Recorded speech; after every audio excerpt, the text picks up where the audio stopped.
Ashama daawwattoota keenyaa attam jirtu ammas oduu wayii biyyaan qaqqabdee oduu sananii isiniin ga'u barbaada.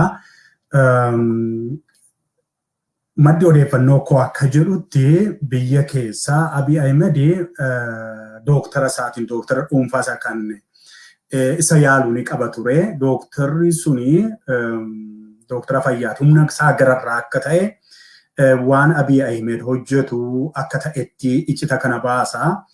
Icita kana baase keessatti egaa Abiy Ahmed biyya nan gadhiisa yoon ta'e nama 5 irratti tarkaanfii nan fudhadha. Tarkaanfii ajjeechaa nan fudhadha nama inni jedhe akka madda koo gara Finfinnee sana amma nagayetti jechaadha. Isan isinii dubbisa. Nama 5 Abiy Ahmed ajjeesisuudhaaf karoora keessa galchee jiru. Aangoo biyya kanaa nan gadhiisa yoo ta'e, biyya kana gadhiisee nan deema yoo ta'e, yookaan biyyi kun hin diigamti yoo ta'e, nama 5 jalqaba irratti namoonni liistii kaa'ateen isin dhageessisaa, isin hordofa. Lakkoofsa tokkoffaa irratti Jawaar Mohammed isatu fuula namootaatti na jibbisiise waan ta'eef Jawaar Mohammed irratti tarkaanfii ajjeechaa nan fudhachiisa kan jedhu qaba Abiy Ahmed. Lakkoofsa lammaffaa irratti Koloneel Gammachuu Ayyaanaa irratti tarkaanfii ajjeechaa nan fudha kan jedhu qaba. Sadaffaa irratti obbo Baqqalaa Garbaa irratti tarkaanfii ajjeechaa nan fudha kan jedhu qaba. Arfaffaa irratti obbo Lammaa Magarsaa irratti tarkaanfii ajjeechaa nan fudha kan jedhu qaba. Shanaffaa irratti nama kana hin beekani Koloneel Abbabaa nama jedhamu nama mana hidhaa jiru jedhama. Nama 5 kana taargeet godheera jedhama. Kanaaf uummanni Oromoo biyya keessa jirtanis biyya alaa jirtanis namoota kana 5 irraa ija kaadhaati eeggadhaa tarkaanfii hamaa irratti fudhachiisuudhaaf warra Abiy Ahmed toora jalqabaarra kaa'e keessaa isaan kun 5 warra jalqabaati.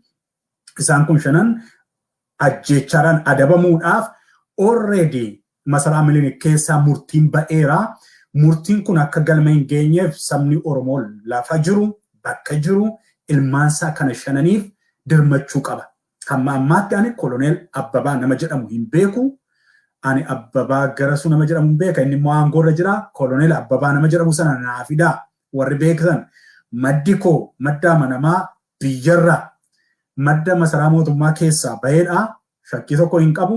Namoota kana 5 ajjeesisuudhaaf jedha Abiy Ahmed.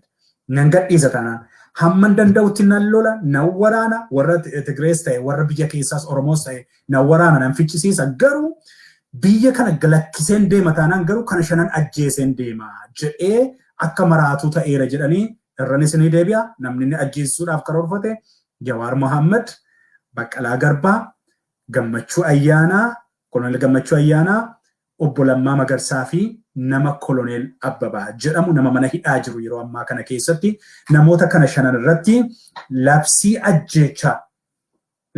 ajjeechaa dabarsee jira Koloneel Abiy Ahmed Ali.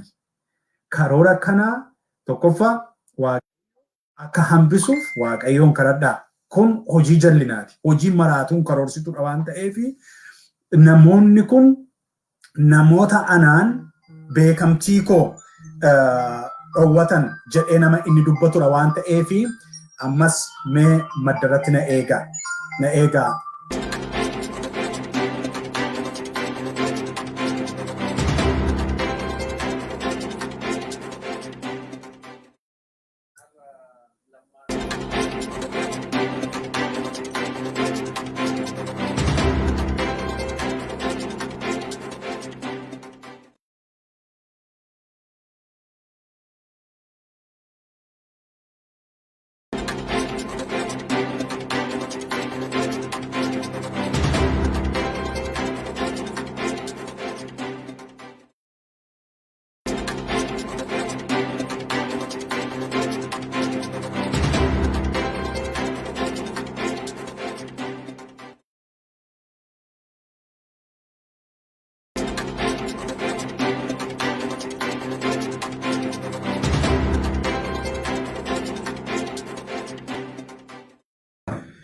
Egaan daawwattoota keenya ammas oduun suni akkuma jirutti jira. Keessuma obbo Baqqalaa Garbaa fi Jawaar Mohaammed dhaddachatti akka dhiyaataniif har'a wanti qindaa'e ture hin dhiyaanne tun dhiyaatiin hafaniiru. Maaliif jennaan wanti akeekame diraamaa akeekame isinitti hima. Diraamaan akeekame akka madda koo biyya keessaatii na bira ga'etti utuu mana murtiitti deemaa jiranii deeggartoota Baqqalaa fi deeggartoota Jawaartu rakkina kaasaa jira jedhamanii okkora kaasanii okkora sana keessaa Jawaar Mohaammed fi Baqqalaa Garbaa rukutuuf turame. Har'a jechaadha. Gaddi guutummaa biyya sanaa keessatti kan inni raawwatuuf ture har'a ganama kana ture jedha maddi koo. Haa ta'u malee atakaroowwan jiraniif utuu hin dhiyeeffamayin hafee silaa karaa irratti ture kun. Ofuma isaaniitii ijoollee qopheessanii turan ijoollee sobanii deeggartoota warra hidhamtoota fakkaaffatanii naannoo sana jeeqanii fi poolisoota gidduu dhaabatanii humna kana raawwatan humna dhahichaa kana humna lubbuu ajjeesuu kana raawwatan ajjeestu godhee Abiy Ahmed fixee xumureetu utuu hin raawwatamin hafee jechaadha.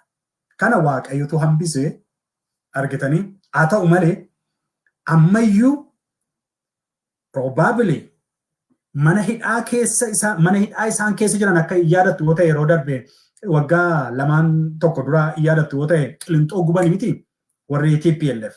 Qilinxoo gubaniitu warra mana hidhaatu gubeedhaniitu ilmaan Oromoo meeqa achi keessatti ajjeessan. Ammas Oromoon biyya yoo kana dhagaa jirtu ta'e naannoowwan mana hidhaa jiran dhaqaatii to'adhaa. Sababiin isaa yeroon kun yeroo baay'ee kiriitikaalii waan ta'eef hooggantoota mana hidhaa jiran irratti tarkaanfii fudhachuu malu. Tarkaanfii sana fudhatanii waan sana waliin dha'uu danda'u. Nafxanyoonni immoo kana maaliif Abiy Ahmed nafxanyootaan hoogganama waan ta'eef kan masaraa mootummaa sana keessaa ajaja kennu nafxanyaadha waan ta'eef jaroota qulqulluu Oromoo mana hidhaa keessa jiran kana irratti tarkaanfii hamaa gochisiisu. Liideroonni bor akka hin baane hooggantoota mana hidhaa jiran achumatti raawwachiisuu barbaadu. Kanaafi Jawaarii fi Baqqalaa Garbaa ergaan takka rukuchiisuuf turani. Har'a utuu isaan mana murtiitti deemaa jiranii jechaadha. Diraamaa sana immoo ofumaa bixxilanii turani. Diraamaa sana akkuma kan akkaataatti artist Hacaaluu Hundeessaa wareegan sanatti diraamaa hojjetan sana diraamaa isa kan Baqqalaa Garbaa fi Jawaar Mohaammed immoo ofii isaaniitti qindeessanii iskiriiptii isaa fixanii turan. Naannoo yeroo isaan ba'anii mana murtiitti deeman Jawaariin nu gadhiisaa Baqqalaa nu gadhiisaa jedhanii qeerroon jeeqnaan achumaan shaneen yookiin maaloon jararratti tarkaanfii fudhatteedhanii gabaasa nu gabaasuuf turan. Kanaafi Waaqayyo hooggantoota keessan argitanii Jawaar Mohaammed Baqqalaa Garbaa du'a har'arraa dabarseera. Ammas Waaqayyo haa fullaafachiisu du'arraa haa oolchu Waaqayyo garuu namni shan liistii ajjechaa Abiy Ahmed jala jiru isaan kun Koloneel Gammachuu Ayyaanaati mana hidhaa keessatti of eeggadhaa namni ajjeessuudhaaf jedhu obbo Lammaa Magarsaati. Obbo Lammaa Magarsaa fi Abiy Ahmedin ani guyyaa tokko garaagaratti ilaaleen beeku akka kootti kun egaa waan parsanaalii. Haa ta'u malee liistiin madda kootii akka himutti Abiy Ahmed Lammaa Magarsaas ajjeesisuu Koloneel Abbabaa nama jedhamu nama mana hidhaa jiru ajjeessuu fi Jawaar Mohaammed fi Baqqalaa Garbaa ajjeessuudhaaf nama 5 tooppiidha kuni. Kun iccitiin kan bahedha. Kan kanarraa hin beekamne immoo baay'een jiraachuu danda'a. Kan nuti hin beekne kan inni ajjeesisuudhaaf kan inni daguuguudhaaf murteeffate Finfinneerumatti naannoo Finfinneetti kun hin ta'a. Kanaafi Oromoo kan taatan biyya keessa kan jirtan dammaqinaan sochii naannoo mana hidhaa jiru Qilinxoo Qaallitti jiru to'adhaa. Hooggantoota keessan dhabuuf jirtu. Abiy Ahmed ajaja hamaa dabarseera hooggantoota sana daguuguudhaaf. Maaliif mata duree miidiyaa geddaruu barbaadama. Amma Hacaaluu Hundeessaa galaafatanii ji'a 4 piroopagaandaatti hojjetan. olii gannaannaanii siidaa dhaabuu, siidaa eebbisiisuu, miidiyaa waan hojjechuu, ittiin shaneedha jedhanii qabuu, ittiin maaloodha jedhanii xaraguu, ijoollee fixuu waan akkasii godhaniiru. Wareegama aartistii tokkootiin siyaasa jajjabaa ji'a afuritti hojjetatan.